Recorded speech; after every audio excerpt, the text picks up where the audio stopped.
परमगुरुभ्यो नमः। श्रीमदानन्दतीर्थ भगवत्पादाचार्यगुरुभ्यो नमः। श्रीवेदव्यासाय नमः। हरिः ओम्। यस्मिन् सर्वाणि कर्माणि सन्न्यस्याध्यात्मचेतसा निराशीर्निर्ममो याति परं जयति सोच्युतः। वसतु श्रीमदानन्दतीर्थेन्दुर्नो हृदम्बरे ध्वजश्चन्द्रिका स्वान्त सन्तापं विनिकुन्तति। नमोऽस्तु तात्विका देवाः विष्णुभक्तिपरायणाः धर्ममार्गे प्रेरयन्तु भवन्तः सर्व एव हि। यस्य वाक्कामधेनुर्नः कामितार्थान् प्रयच्छति सेवेतं जययोगीन्द्रं कामवाणच्छिदं सदा। नौमि न्यायसुधादिपद्ये मुनीन् श्रीपादराट्सन्मणीन् व्यासार्यान् विविधागमाब्धिविहरान् श्रीवादिराजानपि वन्देऽहं सवरान् रघुत्तमगुरून् वैदग्ध्यवरां निधीन् श्रीसत्यव्रतराघवेन्द्रमुनिपान् सद्बोधसत्यानपान्। सत्याभिनवजो वेदवेत्ता गुरुवर्पिता किलः सत्याधीशो तुमां निर्जयिता शीर्षमायभुक सत्यधीरकराब्जोत्तः ज्ञानवैराग्यसागरः सत्यज्ञानाख्यतरणिः स्वान्तध्वान्तं निकृन्ततु आसेतो रातुषाराद्रेः यो दिशो जितवान्मुहुः सत्यध्यानगुरुः पातु यतीन्द्रैरपि पूजितः सत्याभिघ्नकराब्जोत्थान् पञ्चाशद्वर्षपूजकान् सत्यप्रमोदतीर्थार्यान् नौमि न्यायसुधारकान् शास्त्रेषु पारदर्शवानं शास्त्रज्ञेषु च वत्सलं दीनभक्तोद्धारकं सत्यात्मानं गुरुं भजे। विद्यापीठविधातारं विद्यावारिधिचन्द्रं विद्यार्थिवत्सलं वन्दे महामहिमसद्गुरुम् आपादमौलिपर्यन्तं गुरूणामाकृतिं स्मरेत् तेन विघ्नाः प्रणश्यन्ति सिद्ध्यन्ति च मनोरथाः। श्रीगुरुभ्यो नमः। हरिः ओम्।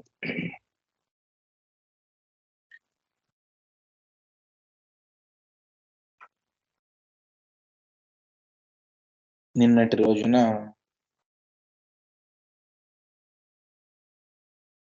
గోపీచందన ధారణ, స్త్రీలు కూడా దాన్ని ధరించాలి అన్నటువంటి కొన్ని విషయాలను మనం తెలుసుకున్నాము.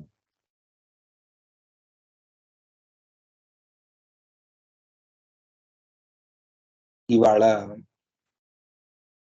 మరికొన్ని విషయాలను తెలుసుకునేటువంటి ప్రయత్నాన్ని చేద్దాం.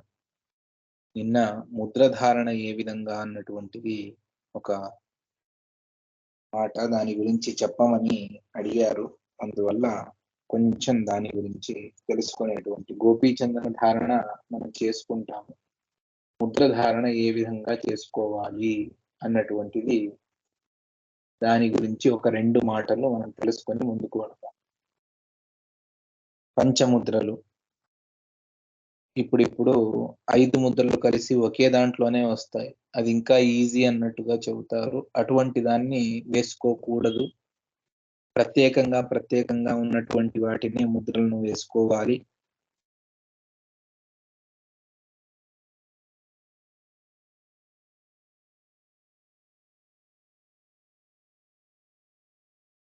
ఈ ముద్రల విషయంలో ఒక్కొక్క దానికి ఒక్కొక్క ముద్ర వేసుకోవడానికి ఒక్కొక్క శ్లోకాలు ఉన్నాయి.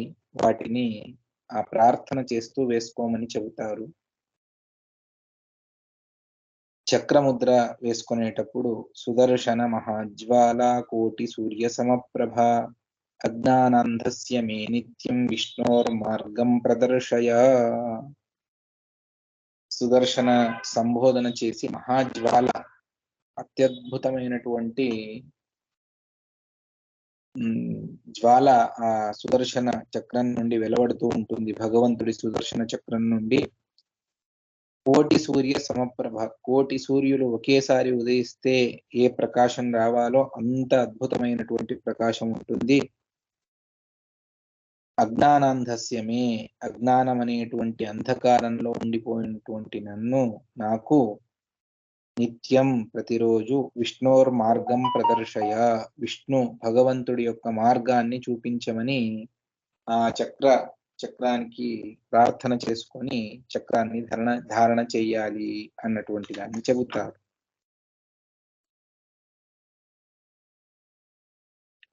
ఎక్కడెక్కడ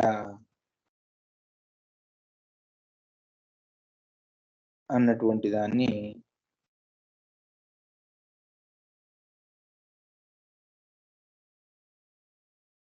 ఉదరం పైన మధ్యలో ఒక నామాన్ని వేసుకుంటాము. మొట్టమొదట నుదుటి అంటే కంటికి చెవుకు మధ్యలో నుదుటి భాగంలో మొట్టమొదటి చక్రాన్ని వేసుకోవాలి. తర్వాత ఉదరం పైన ఉన్నటువంటి నామం మీద 5 ముద్రలు, హృదయ భాగంలో ఉన్నటువంటి దగ్గర 3, కంఠం దగ్గర 1, దక్షిణ అంటే స్తన భాగం దగ్గర శ్రీవత్స ఎక్కడైతే ఉంటుందో అటువంటి భాగం దగ్గర అక్కడ 2, కుడి బాహువుల మీద 2, తర్వాత ఈ కుడివైపు మెడ దగ్గర 1, ఎడమ వైపున 1, ఈ విధంగా చక్రముద్రను. తర్వాత శంఖముద్ర, పాంచజన్య నిజధ్వాన హస్తపాతక సంచయ పాహిమాం పాపినం ఘోరం సంసారార్ణవ పాతినం. పాంచజన్య అతడికి భగవంతుడి శంఖము, దాన్ని స్మరణ చేస్తూ నిజధ్వాన ధ్వస్తపాతక సంచయ, నిజమైనటువంటి తన ధ్వాన అంటే ధ్వని, ఆ శంఖధ్వని వల్ల ధ్వస్తపాతక సంచయ సమగ్రమైనటువంటి పాపములను, పాపరాశినే నాశనం చేసేటువంటిది. మాం పాపినం పాహి, పాపిష్ఠుడైనటువంటి నన్ను రక్షించు. ఎందుకు అంటే ఘోర సంసారార్ణవ పాతినం, అతి ఘోరమైనటువంటి సంసారంలో పడి దీన్ని దాటలేకపోతూ ఉన్నాను, అటువంటి నన్ను, పాపిష్ఠుడైనటువంటి నన్ను రక్షించమని ఆ పాంచజన్యానికి నమస్కారం చేస్తూ శంఖాన్ని ధారణ చేయాలి. నుదుటి పైన ఎడమ వైపు మొదటిది, తరువాత ఎడమ వైపు నామం మీద ఉదరం దగ్గర 2, తర్వాత హృదయ భాగంలో 2, ఎడమ భుజం మీద 2, తర్వాత ఎడమ వైపు మెడ దగ్గర 1, తర్వాత కుడివైపు భుజం మీద 1, ఈ విధంగా శంఖముద్ర ధారణ చెయ్యాలి. తరువాత గదాముద్ర, తర్వాత పద్మముద్ర. గదాముద్ర, బ్రహ్మాండ భవనారంభ మూలస్తంభో గదాధర కౌమోదకీకరే యస్య తం నమామి గదాధరం.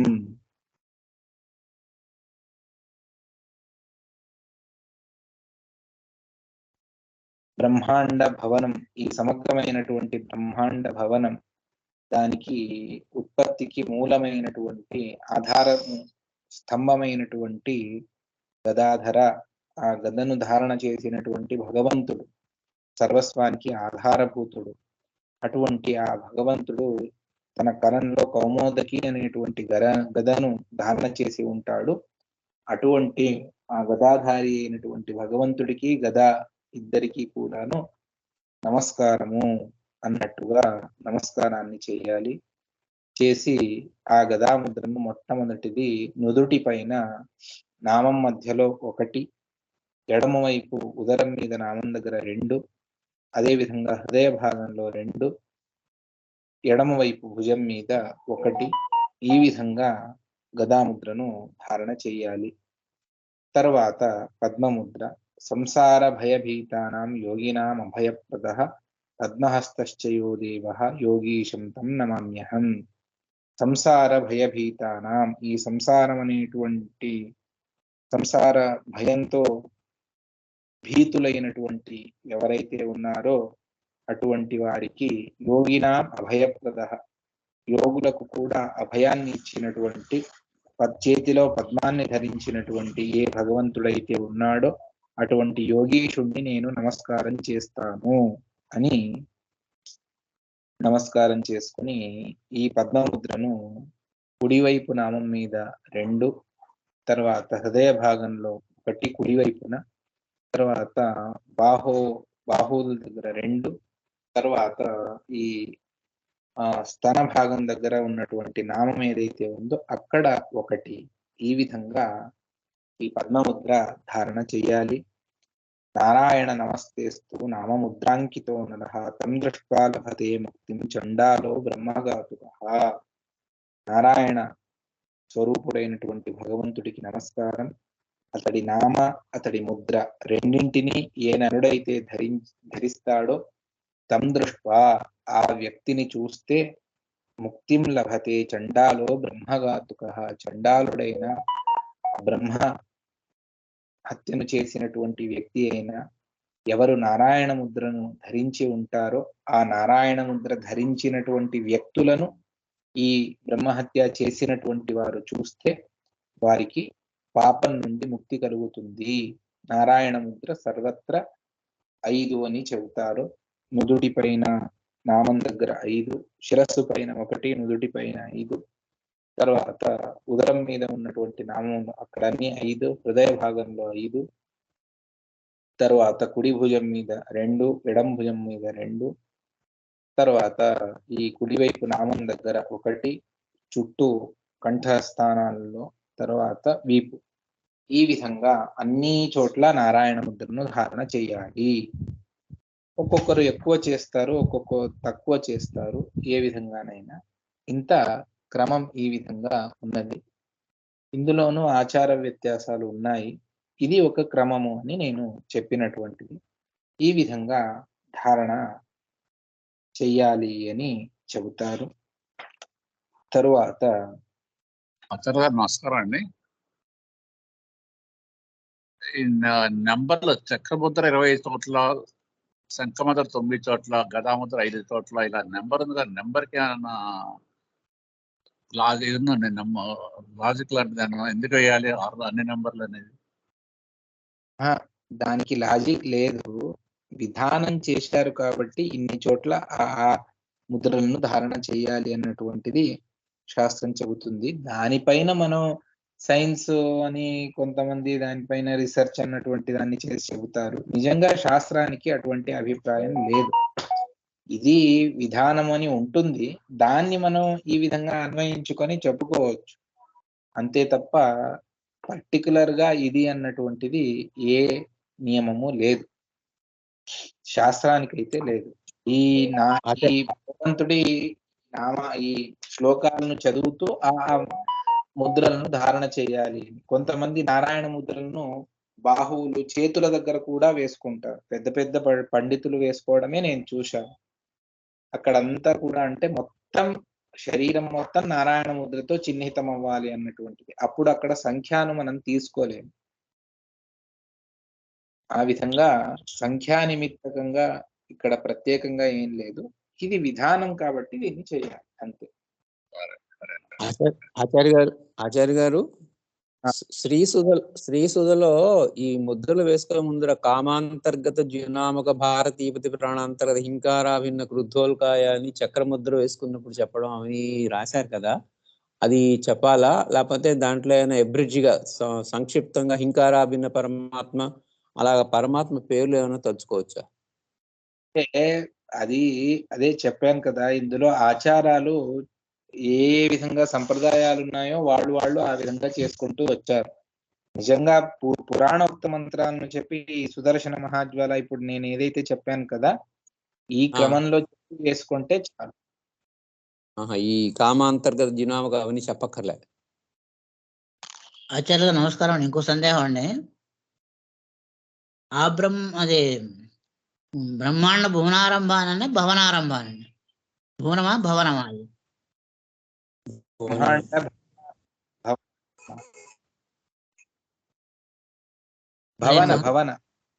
భవనానా? కానీ అన్నిట్లో భువన ఉందండి మా దగ్గర పుస్తకంలో కూడాను.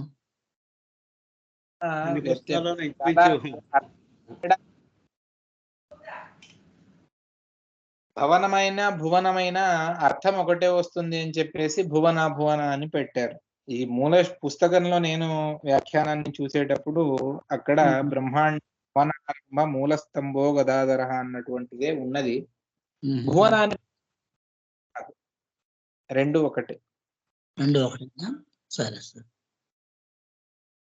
దీని తర్వాత అవశ్యంగా అంటే కర్మ ఆచరణ చేసేటువంటి వ్యక్తికి యజ్ఞోపవీతం ఎంత ప్రధానమో, సంధ్యావందనాదులను చేసేటువంటి సంధ్యావందనం కానివ్వండి, దేవతార్చన కానివ్వండి, బ్రహ్మయజ్ఞము, వైశ్వదేవము, దానికి అంతటికి అతడు తులసీమాలను కూడా అంతే శ్రద్ధతో ధారణ చెయ్యాలి అని చెబుతారు. ఎల్లప్పుడూ తులసీమాల ఉండాలి. పడుకునేటప్పుడు తీసి పక్కన పెడితే సరిపోతుంది అంతే తప్ప, లేదు అంటే ప్రతి చోట తులసీమాల మెడలో ఉండవలసిందే. దాన్ని గరుడ పురాణం ఈ విధంగా చెబుతూ ఉన్నది. తులసీకాష్టమాలాభిః భూషితః పుణ్యమాచరన్ పితॄణాం దేవతానాం చ కృతం కోటిగుణం కలో. తులసీమాలను వేసుకొని తాను పుణ్యకర్మలను ఆచరిస్తే అది పితృవులకు దేవతలకు చాలా ప్రీతికరమైనటువంటిది. మీరు అనుకున్న దానికంటే విశిష్టమైనటువంటి పుణ్యం దాని ద్వారా లభిస్తుంది. కలియుగంలో ఇంకా విశేషము అన్నటువంటి దాన్ని చెబుతారు. అదే విధంగా తులసీకాష్టమాలాంతు ప్రేతరాజస్య దూతకాః దృష్ట్వా నశ్యంతి దూరేణ వాతోద్ధూతం యథా జలం. వీరికి యమకింకర్ల బాధ అన్నటువంటిది కూడా ఉండదు. అందువల్ల తులసీమాలను అవశ్యంగా ధారణ చేసినే తాము కర్మలను ఏ విధమైనటువంటి కర్మలనైనా ఆచరించాలి. ఆ తులసి మాల ధారణ క్రమం అన్నటువంటిది కూడా స్కంద పురాణం చెబుతుంది. అది తులసీమాల తులసి కాష్టం నుండి మణులను తీసి దాన్ని క్రమ పద్ధతిలో దాన్ని చేసేటప్పుడు కూడా, ఇప్పుడైతే అన్ని మషిన్స్ వచ్చేసాయి, కానీ దాన్ని తయారు చేసుకునేటప్పుడు కూడా విష్ణు సహస్రనామము లేకపోతే ఇటువంటి వాటిని శ్లోకాలను చెబుతూ దాన్ని నిర్మాణం చేయాలి. చేసిన తర్వాత దాన్ని తులసి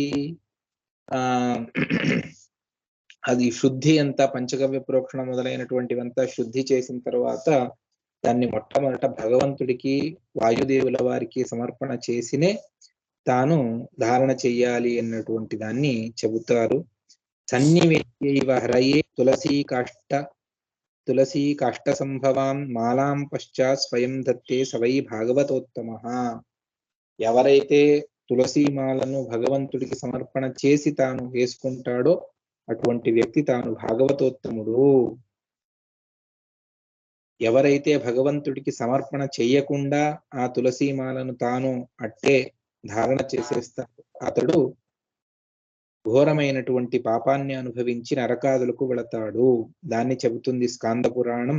హరయే నార్పయేద్యస్తు తులసీ కాష్ట సంభవాం మాలాం దత్తే స్వయం మూఢః సయాతి నరకం ధ్రువం. దాన్ని క్రమాన్ని చెబుతారు. క్షాళితం పంచగవ్యేన మూలమంత్రేణ మంత్రితాం గాయత్ర్యా చాష్టకృత్వో వై మంత్రితాం ధూపయేచ్చతాం విధివత్ పరయా భక్త్యా సద్యోజాతేన పూజయేత్.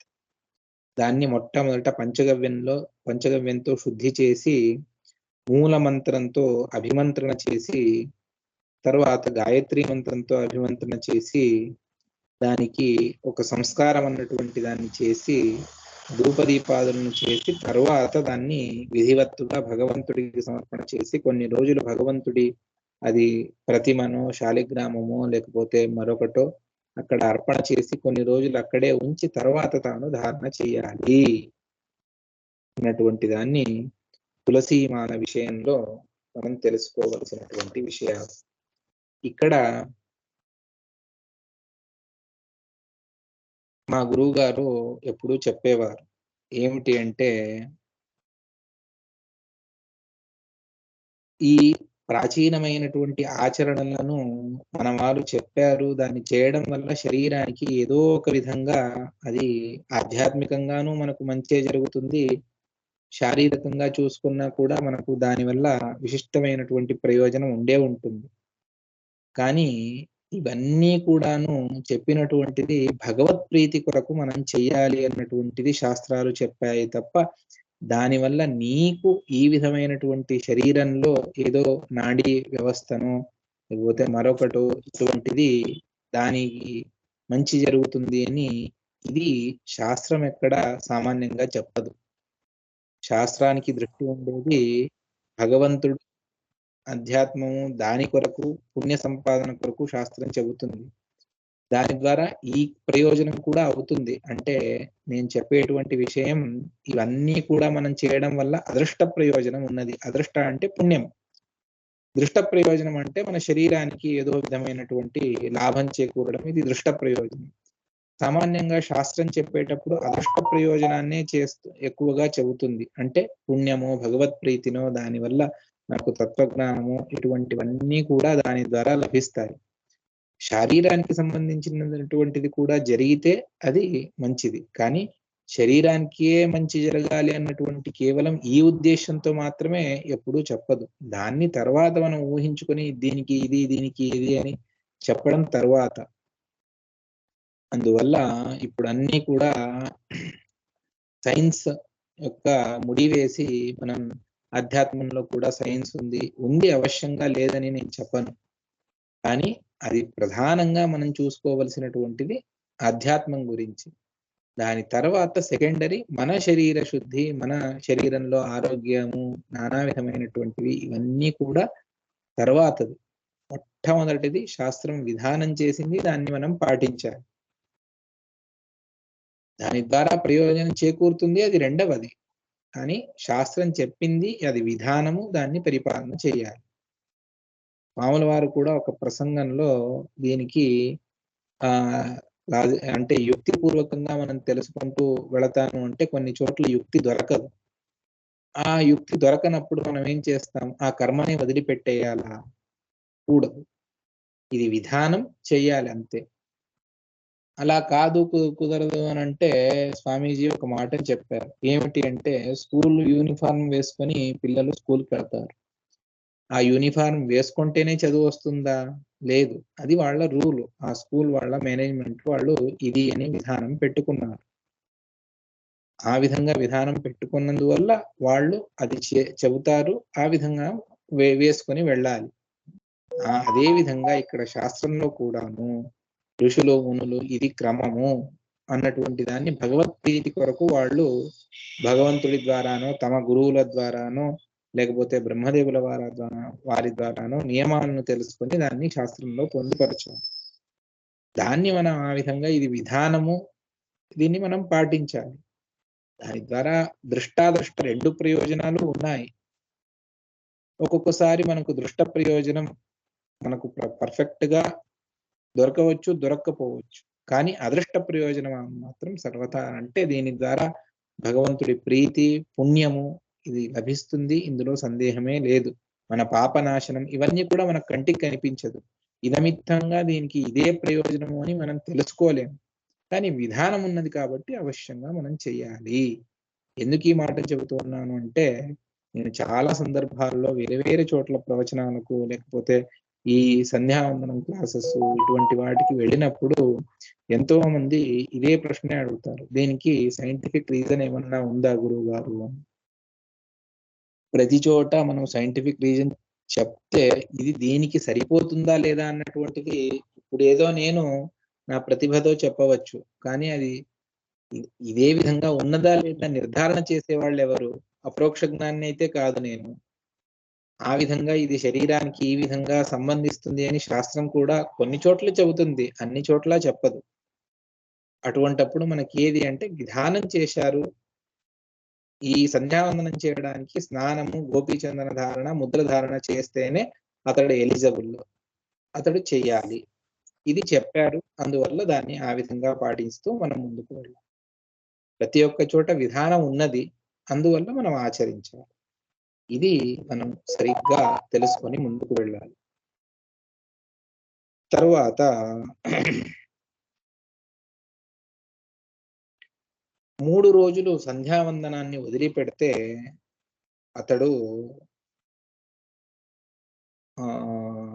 ఇక సంధ్యావందనం చేయడానికి పనికిరాడు అన్నటువంటి దాన్ని ఒక మాటను చెబుతుంది శాస్త్రం. ఇవన్నీ కూడా చాలా లోతుగా వెళితే మనం బ్రాహ్మణులమే కాము అన్నట్టుగా చెప్పేస్తుంది. ఎందుకంటే మనం దేన్ని ఆచరించాం.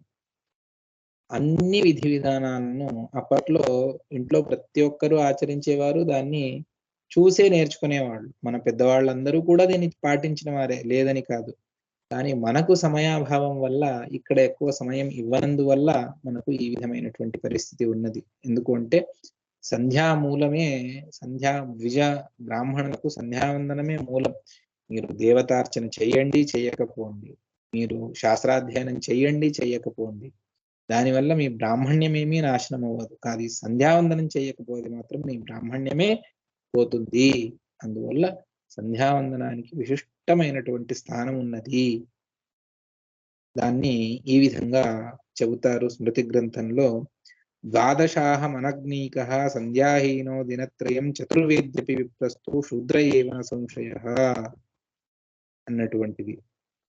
12 రోజులు అగ్నిహీనటువంటి వ్యక్తి సంధ్యాహీన దినత్రయం 3 రోజులు సంధ్యావందనాన్ని చెయ్యకపోతే, ఇది శక్తుడై ఉన్నప్పుడు, అశక్తుడై మంచం మీద పడ్డాడు, హాస్పిటల్లో అడ్మిట్ చేశారు, అప్పుడు నేను చెప్పడం లేదు. అన్ని సవ్యంగా ఉండి కూడా తాను 3 రోజులు సంధ్యావందనం చేయకపోతే చతుర్వేద్య విప్రస్తు, అతడు 4 వేదాలను బాగా అధ్యయనం చేసినా కూడాను శూద్ర ఏవన సంశయ. అందువల్ల సంధ్యావందనం చాలా మహత్తరమైనటువంటి కార్యం. దాన్ని ఏ ప్రసంగంలోనూ వదిలిపెట్టకూడదు అన్నటువంటి దాన్ని చెబుతారు. తర్వాత మనకు తెలుసు, కానీ దానికి ప్రమాణాన్ని తెలుసుకోవాలి. మనం ఆచరించేటువంటి కర్మలు ఇది సప్రమాణకం అవునా కాదా? మొట్టమొదట గురువుగారు చెప్పారు, ఆచరణ చేస్తూ వెళతాను, సంతోషం.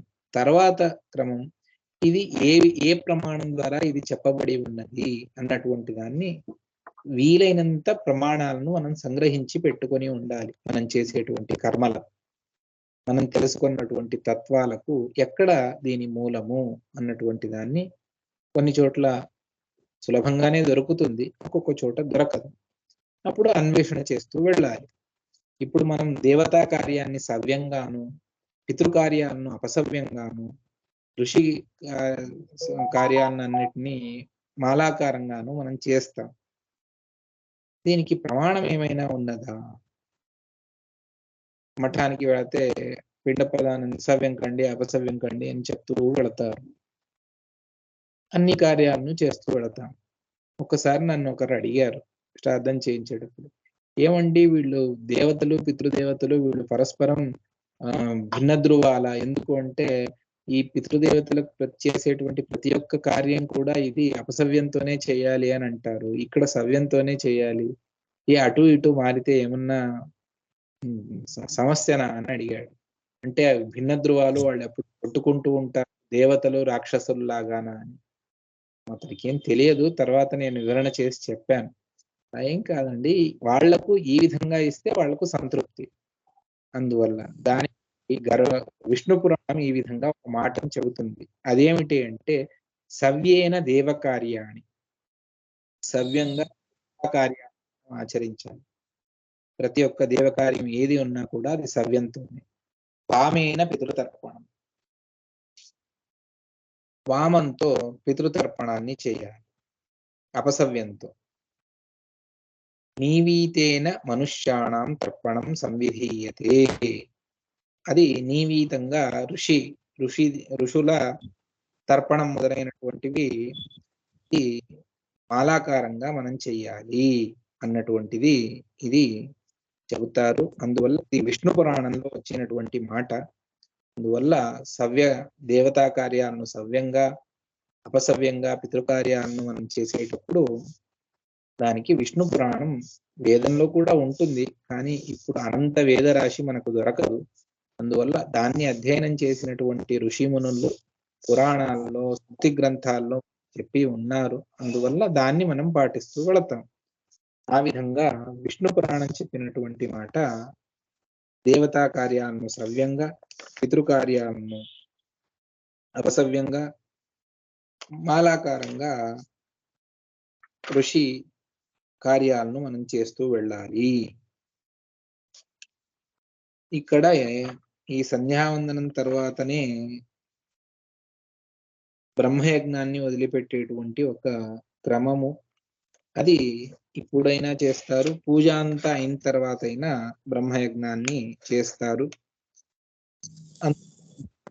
చాలా ఉన్నాయి, అవన్నీ కూడా నేను స్పర్శ చేయడానికి పోను. మనం విషయం తెలుసుకుంటే చాలు, అంతవరకు నేను చెప్పేటువంటిది. తరువాత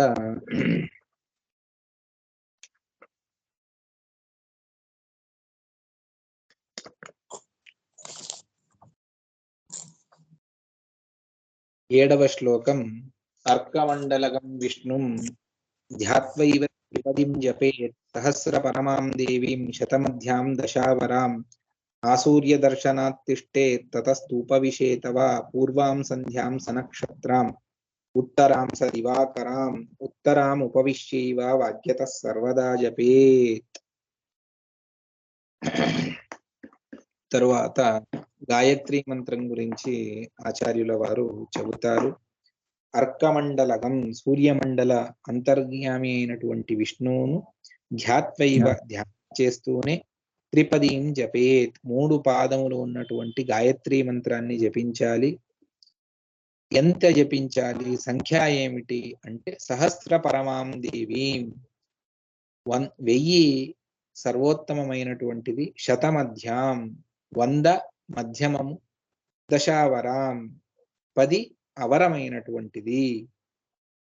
ఉదయం దర్శనాత్ తిష్టేత్ సూర్యోదయం వరకు అంటే సూర్యోదయం కంటే ముందే స్నానం చేసి సంధ్యావందనం చేసి గాయత్రి జపాన్ని చేస్తూ ఉన్నప్పుడు ఆ సూర్య దర్శనాత్ సూర్యోదయం ఇంకా కాలేదు అంటే తిష్టేత్ నిలబడినే గాయత్రి మంత్రాన్ని పఠన చెయ్యాలి. రోజు 1000 చేసేవారు. తతస్థు ఉపవిశేతవ సూర్యోదయం తర్వాత కూర్చోను వచ్చు అంటే కూర్చొనైనా చేయవచ్చు, నిలబడైనా చేయవచ్చు. నిలబడి చేస్తే ఫలితం ఎక్కువ, కూర్చొని చేస్తే దానికి కాస్త తక్కువ. ఏమైనా సూర్యుడిని నిలబడి సూర్యాంతర్గాయామి అయినటువంటి భగవంతుణ్ణి స్తోత్రం చేస్తూ ఉన్నాం కాబట్టి తతస్థు ఉపవిశేతవ కూర్చోను వచ్చు అని ఆచార్యుల వారు వా శబ్దంతో చెబుతారు. ఉదయం సంధ్యావందనాన్ని పూర్వాం సంధ్యాం సనక్షత్రాం అంటే అర్ఘ్యప్రదానం ఇచ్చేటప్పుడు ఇంకా నక్షత్రములు కనిపిస్తూ ఉండాలి, సూర్యోదయం అయి ఉండకూడదు. ఉత్తరాం సదివాకరాం సాయం సంధ్యావందనాన్ని సూర్యుడు ఉండగానే పూర్తి చెయ్యాలి. ఉత్తరాం ఉపవిశ్యైవ సాయంకాలం గాయత్రి జపం చేసేటప్పుడు కూర్చొనే చేయవచ్చు. సర్వదా వాగ్యత జపేత్ ఎల్లప్పుడూ మాట్లాడుతూను ఇంకేదో చేస్తూను అలా చేయకూడదు. దీనికి నియమాలు ఉన్నాయి. పరిశుభ్రమైనటువంటి మడి బట్టలను కట్టుకొని, మడి వస్త్రం ఉంటే మడి వస్త్రాన్ని కట్టుకొని, లేకపోతే ధావళి ఉంటే ధావళి కట్టుకొని శుచిర్భూతుడై సాయంత్రం చేసేటప్పుడు 2 చేతులు కాళ్ళు బాగా కడుక్కొని మిగిలిన ఏ వస్తువుల స్పర్శ లేకుండా కింద కూర్చొని ఆసనం వేసుకొని, అది దర్భాసనమో లేకపోతే ఈ ధావళిదే ఆసనం వస్తుంది, దానిపైన అయినా కూర్చొని గాయత్రి జపాన్ని నిష్ఠగా దానికి చెప్పినటువంటి విధానాలు అంగన్యాస కరన్యాసాదులను చేసుకొని తాను గాయత్రి మంత్రాన్ని రోజు 1000 మంత్రాలను జపించాలి అని. ఎందుకంటే ఈ గాయత్రి గురించి ఎంత విశేషంగా శాస్త్రాలు చెబుతాయి అంటే ఊహ కూడా అందదు, అంత విశిష్టమైనటువంటిది గాయత్రి మంత్రం. ఎందుకంటే ధియోయోన నా బుద్ధిని ప్రకాశింపజేయి. ఎందుకంటే బ్రాహ్మణులకు ఉన్నటువంటి శక్తినే బుద్ధి బలం, అదే లేకపోతే ఇంకేమీ చేయలేం. వేదాలను అధ్యయనం చేయాలి, దాన్ని ధారణ చేసుకోవాలి, శాస్త్రములను చదువుకోవాలి, దాన్ని ధారణ చేసుకోవాలి. ఈ విధంగా సకల శాస్త్రములను ధారణ చేయాలి అంటే దానికి గాయత్రినే ప్రధానము. అందువల్ల గాయత్రి చెప్పాలి. గాయత్రి అన్న వెంటనే అందరూ కూడా ఒక దేవిని చూపించేసి అమ్మవారు గాయత్రి అని చెబుతారు. కానీ అది తప్పు. ఎందుకు అంటే గాయంతం త్రాయతే యస్మాత్ అని దాని వివరణను కూడా ఇస్తారు. ఎవరైతే ఆ భగవంతుని గానం చేస్తూ వెళతారో అటువంటి వారిని రక్షించేటువంటి వాడు సాక్షాత్తు ఆ భగవంతుడు శ్రీమన్నారాయణుడు. ఎందుకు అంటే ధ్యాన శ్లోకాన్ని మీరు చదువుకున్నప్పుడు అక్కడ ఎవరిని చెబుతారు వారే అక్కడ ప్రతిపాద్యుడు. అందువల్ల స్త్రీమూర్తి ఇక్కడ ధ్యాన దేవత కాదు. మరి గాయత్రి అని స్త్రీలింగంలో శబ్దం ఉంది కదండి అంటే అది గాయత్రి ఋక్. గాయత్రి ఋక్ అవుతారు. ఋగ్ మంత్రాలు అని మనం వింటాం. రుక్ అంటే అది ఋగ్వేదము రుక్ అని ఒక విశిష్టమైనటువంటి దానికి పేరు రుక్ అని పిలుస్తారు. అందువల్ల గాయత్రి రుక్. లేదు ఈ గాయత్రికి అభిమానిని ఎవరు అంటే బ్రహ్మపత్ని అయినటువంటి గాయత్రి, సరస్వతి, సావిత్రి, గాయత్రి అని పేర్లు. అందులో ఆ గాయత్రి సరస్వతిదే మరొక రూపం. ఆమె ఈ మంత్రానికి అభిమాని దేవత. అందువల్ల కూడా ఇది స్త్రీలింగ శబ్దంతో మనం పిలుస్తాము. కానీ ఇక్కడ వాచ్యుడైనటువంటి ప్రతిపాద్యుడైనటువంటి వాడు మాత్రం సాక్షాత్తు శ్రీమన్నారాయణుడే. ఏం లేదు, నవరాత్రుల్లో ఒక్కొక్క రోజు అమ్మవారికి ఒక్కొక్క వేషము అని చెప్పేసి ఒక రోజు గాయత్రి వేషము అని వేస్తారు.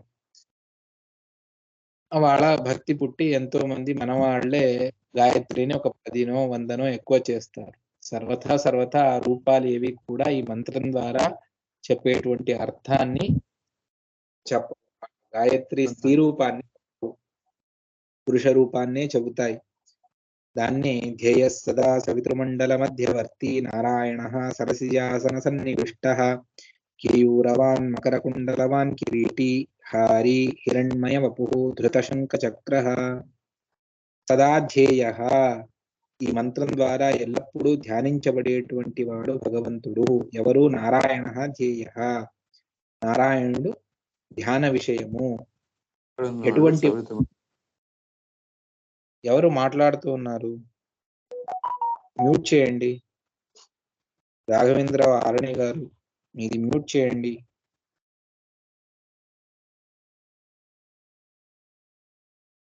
సవితృమండల మధ్యవర్తి. సవిత అంటే సూర్యుడు. ఆ సూర్యమండల మధ్యలో ఈ భగవంతుడు ఉన్నాడు. ఎటువంటి వాడు అంటే సరసిజాసన సన్నివిష్ట. పద్మాసనంలో భగవంతుడు కూర్చున్నాడు. ఆ భగవంతుడికి కేయూరవాన్, కేయూరములు అలంకారములు, మకర కుండలములు, కిరీటము ఇవన్నీ కూడా ఉన్నాయి. మెడలో హారాన్ని వేసుకున్నాడు. హిరణ్మయ వపుః, అద్భుతంగా బంగారు వర్ణంలో భగవంతుడు ప్రకాశిస్తూ ఉన్నాడు. శంఖ చక్రములను ధారణ చేసినటువంటి భగవంతుడు.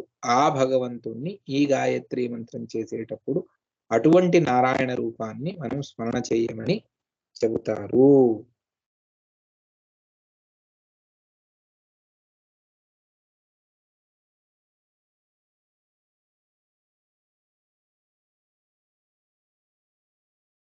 ఇక్కడ ఆచార్యుల వారు కూడా సహస్ర పరమాం దేవీమని దేవీ శబ్దాన్ని ప్రయోగించారు. అంటే ఏమిటి అంటే దానికి వ్యాఖ్యానంలో చెబుతారు, ద్యోతమానాం గాయత్రి రుచం. ప్రకాశమయమైనటువంటి గాయత్రి రుక్. రుక్ అంటే రుంగ్ మంత్రము అని మనం చెబుతాము. రుక్ అన్నటువంటిది ఆ శబ్దమే స్త్రీలింగం. ఇతడు నా మిత్రుడు అని మనం తెలుగులో మిత్రుడు అని అంటాం. అదే స్త్రీలైతే నా స్నేహితురాలు, నా మిత్రురాలు అని. కానీ సంస్కృతంలో ఆ శబ్దమే నపుంసకలింగ శబ్దం అని. ఇతడు నా మిత్రుడు అనడానికి అయం మమ మిత్రం అనే చెప్పాలి. అయం అన్నటువంటిది పుల్లింగంలో ఉంది, వీడు పురుషుడు కాబట్టి అయం మమ మిత్ర అని ఎప్పటికీ అనకూడదు. అది అబద్ధం, ప్రయోగమే తప్పది. అయం మమ మిత్రం అని స్త్రీలు చెప్పినా ఏషా మమ మిత్రం అనే చెప్పాలి. ఆ మిత్ర శబ్దమే స్వయం నపుంసకలింగం. ఆ విధంగా ఇక్కడ రుక్ అన్నటువంటిది స్వయం స్త్రీలింగ శబ్దం. అందువల్ల దానికి సంబంధించినటువంటిది ఏదైనా ఉంది అంటే అది కూడా స్త్రీలింగంలోనే చెబుతాం, గాయత్రి రుక్ అని. అందువల్ల ఇక్కడ త్రిపదీం సహస్ర పరమాం దేవీం అని అన్ని స్త్రీలింగ శబ్దాలు ఎందుకున్నాయి అంటే దాన్ని గాయత్రి రుక్, రుంగ్ మంత్రము అన్నటువంటి, రుక్ అన్నటువంటిది శబ్దము, దానికి రుంగ్ మంత్రము అన్నటువంటి అర్థంలో మనం వ్యవహారం చేస్తాం. కానీ రుక్ శబ్దం ఇది స్త్రీలింగ శబ్దం. అందువల్ల గాయత్రి రుక్ అన్నటువంటి దాన్ని మనం సరిగ్గా అర్థం చేసుకోవాలి.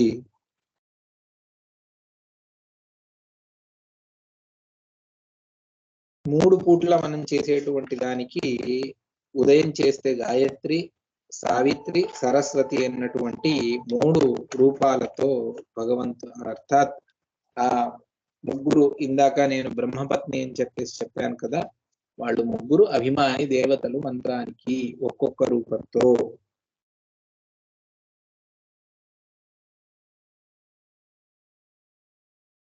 తర్వాత సంధ్యావందన విషయంలో ఈ మాటలను చెబుతూ గాయత్రీ నామ పూర్వీ స్యాత్ సావిత్రి మధ్యమే దినే సరస్వతి చ సాయాన్యే శైవ సంధ్యా త్రిషు స్మృత. ఉదయం పూట అదే మంత్రాన్ని గాయత్రి అన్నటువంటి పేరుతో, సావిత్రి అన్నటువంటి, సరస్వతి అన్నటువంటి పేరుతో మనం పిలుస్తాము. ఏమిటి ఈ మంత్రం యొక్క విశిష్టత అంటే దాన్ని చాలా చెబుతారు. కొన్నిటిని మనం తెలుసుకునేటువంటి ప్రయత్నాన్ని చేద్దాం. ప్రతిగ్రహాన్న దోషాత్తు పాతకాద్ ఉపపాతకాద్ గాయత్రీ ప్రోచ్యతే యస్మాత్ గాయంతం త్రాయతే యతః సవితృద్యోతనాచ్చైవ సావిత్రీ పరికీర్తిత జగతః ప్రసవిత్రీవ వాగ్రూపత్వాత్ సరస్వతి అన్నటువంటిది. ప్రతిగ్రహ అన్న దోషాత్తు, ఎవరో ఏదో ఇస్తారు బ్రాహ్మణులకు, వాళ్ళు దానం పుచ్చేసుకుంటారు. ఆ ప్రతిగ్రహం వల్ల మహాపాపం ఉన్నది.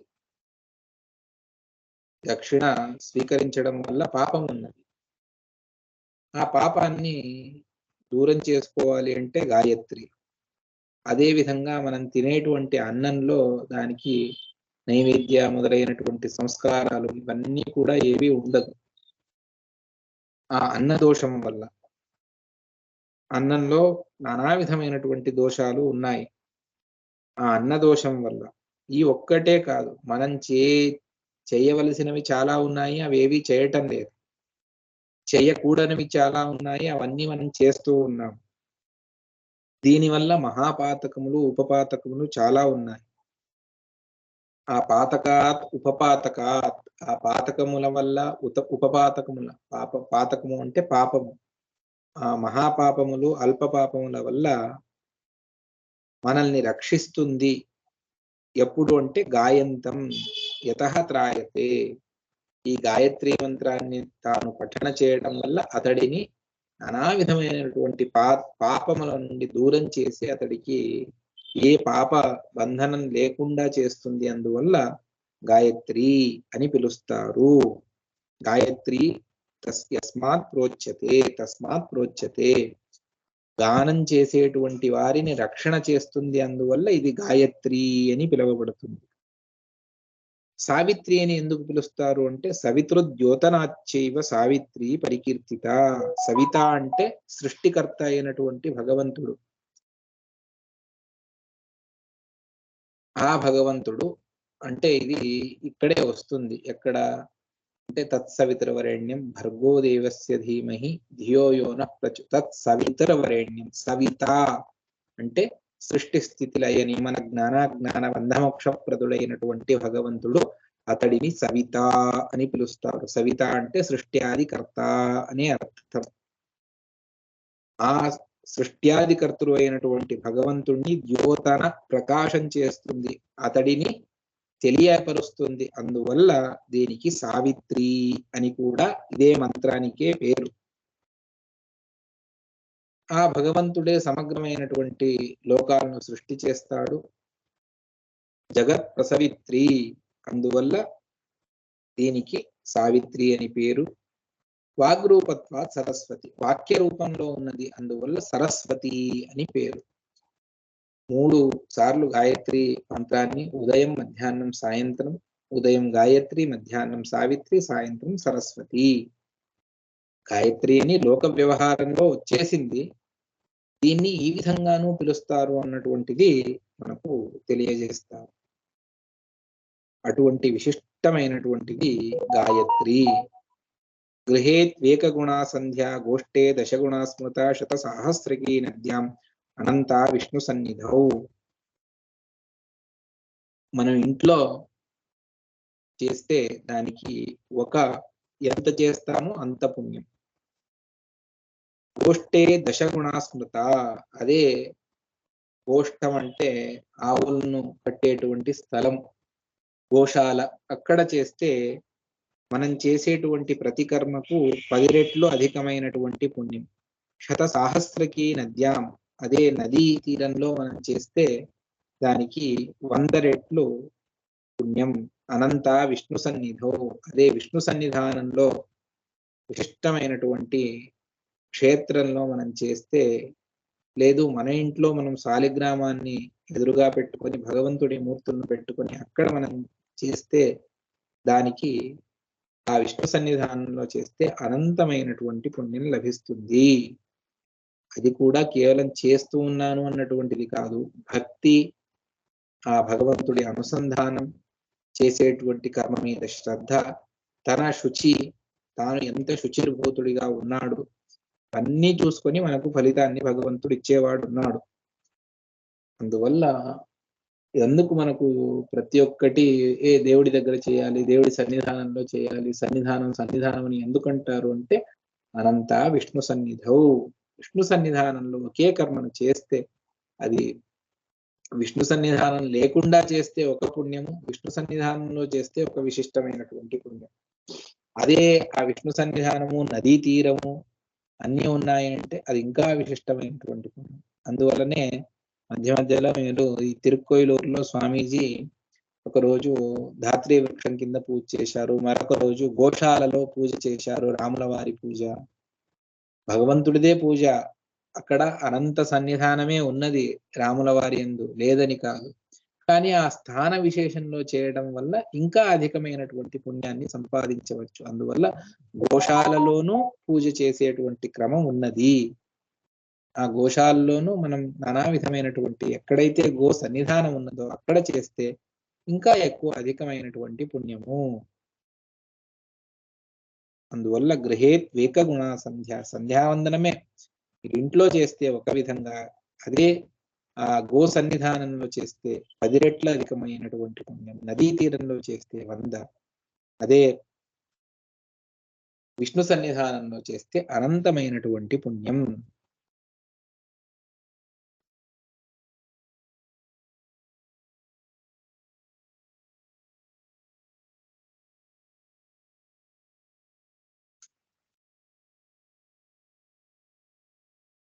ఇంకా ఈ విషయంలో చాలా మాటలను చెబుతారు.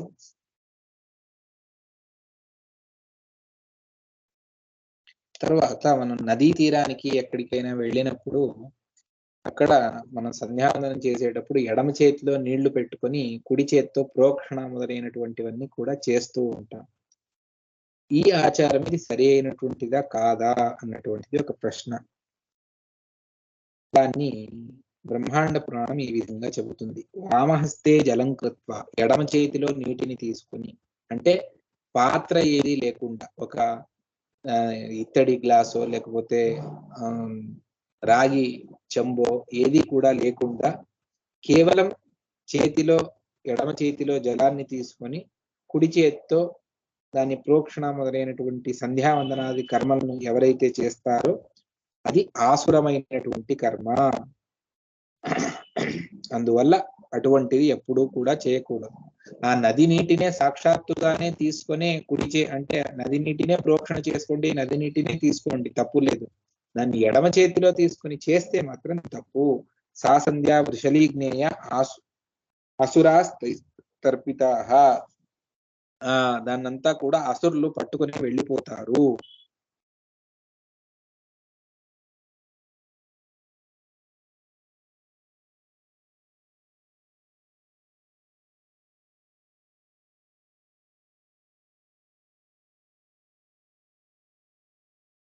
ఈ 3 సార్లు అర్ఘ్యాన్ని ఇవ్వాలి అన్నటువంటి విషయంలో కొన్ని మాటలను చెబుతారు వ్యాసుల వారు చెప్పినటువంటి మాట. అర్ఘ్యాన్ని ఏ విధంగా ఇవ్వాలి అంటే అది సరోవరంలోనూ నదీ తీరంలోనూ కరాభ్యాం తోయమాదాయ గాయత్ర్యా చ అభిమంత్రితం ఆదిత్యాభిముఖస్తుష్టం క్షిపేత్ సంధ్యయోర్ద్వయోః. అంటే అక్కడ ఈ త్రికోణాన్ని వేసి ఓంకారం భూస్పహ వం హ్రీం అన్నటువంటివన్నీ కూడా రాసి దాన్ని చేతిలో నీళ్లను తీసుకుని గాయత్రి మంత్రంతో అభిమంత్రణ చేసి సూర్యాభిముఖంగా అర్ఘ్యాన్ని త్రిక్షిపేత్ కాస్త పైకి వెయ్యాలి అని చెబుతారు. ఎందుకు అంటే మందేహ అన్నటువంటి కొంతమంది అసురులు వారు ప్రతిరోజు సూర్యుడిని సంహారం చేయడానికని వస్తారు. వచ్చినప్పుడు వారు ఈ అర్ఘ్య ప్రదానం వల్ల వాళ్ళందరూ కూడా నశించిపోతారు అన్నటువంటిది. ఇక్కడ ఇది చెప్పేటువంటి మాట. ఇది యాజుషానువాకంలో ఈ విధంగా వస్తుంది అని చెబుతారు. సహవై దేవానాం అని ప్రారంభమై రక్షాంసి హవా పురోనువాకే తపోగ్రమతిష్టంత తాన్ ప్రజాపతిర్ వరుణోపామంత్రయత తాని వరం అవృణీత అన్నటువంటి మాటలను చెబుతారు. అందువల్ల వారిని నాశనం చేయడానికి దీన్ని ఇవ్వాలి అన్నటువంటిది. సరే, ఒకరిస్తే చాలు కదా, అందరూ చనిపోతారు, ప్రతి ఒక్కరూ ఎందుకు ఇవ్వాలి గాయత్రి అర్ఘ్యాన్ని అన్నటువంటి తర్కానికి అవకాశం లేదు. వారి వారి కర్తవ్యాన్ని భగవంతుడు వారికి చెప్పాడు కాబట్టి ప్రతి ఒక్కరు, ముఖ్యంగా దీన్ని క్రమం తప్పకుండా ఇచ్చేటువంటి వారు వాలఖిల్యులు అని, ఈ బొటన వేలు పైభాగం ఎంత ఉందో అంత మాత్రమే ఉండేటువంటి 60,000 మంది ఉన్నారు. వారు ఎల్లప్పుడూ కూడా క్రమం తప్పకుండా అర్ఘ్యాన్ని ఇచ్చి సూర్యుడిని ప్రతిరోజు రక్షిస్తూ వెళతారు. ఇదంతా కూడా వాళ్ళు ప్రతిరోజు పుట్టి మళ్ళీ వస్తారా అన్నటువంటి విషయాలన్నింటినీ కూడా చర్చ చేసి దానికి జవాబు చెప్పారు. ఆ అభిమానులు ఉంటారు కాబట్టి వాళ్ళు మళ్ళీ పుట్టుకు వస్తారు, మళ్ళీ వాళ్ళ సంహారం జరుగుతుంది అన్నటువంటిది. అందువల్ల నివృత్త్యర్థమేవ ప్రదక్షిణీకరణాత్. తర్వాత ఉద్యంతమస్తమెంతం ఆదిత్యం అభిధ్యాయన్ కుర్వన్ బ్రాహ్మణో విద్వాన్ సకలం భద్రమశ్నుతే అన్నటువంటిది అసావాదిత్యో బ్రహ్మ అని యజుశాఖ వారు చెప్పేటువంటిది. ఆ విధంగా జలాన్ని చుట్టూ తిప్పి దాన్ని వదిలిపెట్టాలి అన్నటువంటిది. ఇక్కడ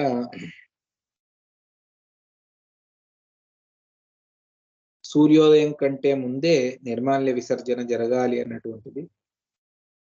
చేస్తే మహాపుణ్యం, అవశ్యంగా దాన్ని చేయాలి అని. తర్వాత సూర్యోదయం తర్వాత కూడా చేస్తూ ఉంటాము, అనివార్యం. కానీ సూర్యోదయం కంటే ముందే చేయడమే శ్రేయస్కరం. ఎందుకు అంటే అది ఈ విధంగా చెబుతారు. యప్రాతరుత్తాయ విధాయ నిత్యం నిర్మాల్యమీశస్య నిరాకరోతి నతస్య దుఃఖం న దరిద్రతాన నాకాల మృత్యుర్ నచరోగ మాత్రం అన్నటువంటిది. ఎవరు సూర్యోదయం కంటే ముందే ప్రతిరోజు భగవంతుడికి సమర్పణ చేసినటువంటి నిర్మాల్యం అంటే వెనుకటి రోజు పెట్టినటువంటి పూలు, తులసి ఇవన్నీ కూడా తీస్తారో అతడికి దుఃఖము, దారిద్ర్యము, అకాల మృత్యువు, రోగములు ఇవేవి కూడా బాధించవు అన్నటువంటి. ఈ ప్రసంగంలోనే ఒక మాటను చెప్పేస్తాను స్పష్టార్థం కొరకు. పూజ చేసేటప్పుడు నిర్మాల్య విసర్జనము అని ఉంటుంది. అప్పుడు మీరు అహం రుద్రే అన్నటువంటి దాన్ని చెప్పాలి, అమృణి సూక్తాన్ని అన్నటువంటి దాన్ని చెబుతారు. నిర్మాల్య విసర్జనం అంటే ఎంతో మంది అదినా ఇదినా అన్నటువంటిది సందేహంలో ఉంటారు. పూలు, తులసి అటువంటి వాటిని తీసేటప్పుడు అహం రుద్రే అన్నటువంటి అమృణి సూక్తాన్ని జపించే ఆ పూలను తీయాలి. అది నిర్మాల్య విసర్జనము. అప్పుడు అమృణి సూక్తాన్ని, నిర్మాల్య అభిషేకం చేసేటప్పుడు మాత్రం సహస్రశీర్ష అన్నటువంటి ఈ పురుష సూక్తాన్ని జపించే అభిషేకం చేసి నిర్మాల్య తీర్థాన్ని తీసి పెట్టుకోవాలి. ఎంతో మంది అహం రుద్రే అన్నటువంటి దానితోనే అభిషేకాన్ని చేసి అదే నిర్మాల్య తీర్థము అని పెట్టుకుంటారు. అది కాదు, సహస్రశీర్ష అన్నటువంటి మంత్రంతోనే అభిషేకం చేసి నిర్మాల్య తీర్థాన్ని పక్కన పెట్టుకోవాలి. మనం తీసుకోవడానికైనా బ్రహ్మయజ్ఞానికైనా అన్నింటికి పురుష సూక్తంతోనే నిర్మాల్య అభిషేకాన్ని చేయాలి. అహం రుద్రే అన్నటువంటి అమృణి సూక్తంతో నిర్మాల్య అంటే వెనకటి రోజు భగవంతుడికి సమర్పించినటువంటి గంధము, తులసినో లేకపోతే పుష్పములో పుష్పమాలను దాన్ని తీసి పక్కన వేయడానికి అమృణి సూక్తాన్ని మనం పఠన చేయాలి అన్నటువంటిది నియమం. ఆ విధంగా మనం చేయాలి అని చెబుతూ ఇవాల్టి పాఠాన్ని ఇక్కడితో సమాప్తి చేస్తూ ఉన్నాం. శ్రీకృష్ణార్పణమస్తు. కాయేన వాచా మనసా ఇంద్రియైర్వా బుద్ధ్యాత్మనమానుసృత స్వభావం కరోమి యద్యత్ సకలం పరస్మై నారాయణాయేతి సమర్పయామి. హరయే నమః. శ్రీకృష్ణార్పణమస్తు.